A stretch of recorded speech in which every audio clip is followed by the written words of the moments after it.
তো স্টুডেন্ট, এরকম রিজনিং এখন ট্রেন্ডিংয়ে চলছে, বিভিন্ন জায়গায় দেখতে পাবে এই রিজনিং।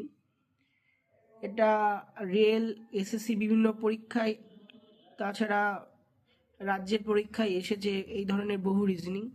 চলো, জিজ্ঞাসার জায়গায় এর মধ্যে কোন অপশানটা বসবে সেটা আমাদেরকে বের করতে হবে। চলো, 9, তারপরে 12 হচ্ছে, তারপর 18 হচ্ছে, বা জিজ্ঞাসা 9, 12, 18, এর মধ্যে জিজ্ঞাসার জায়গায় আমি কি বসাবো বা কোন নাম্বারটা সঠিক হবে?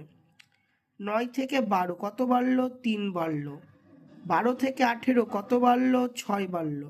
18 থেকে জিজ্ঞাসা, তাহলে অবশ্যই কত বাড়বে? 9 বাড়বে। 3, 6, 9, 3 করে বাড়ছে, তার মানে এখানে রাইট অপশনটা কি? 27।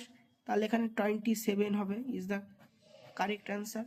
ভালো লাগলে অবশ্যই লাইক, শেয়ার অ্যান্ড সাবস্ক্রাইব করতে ভুলো না।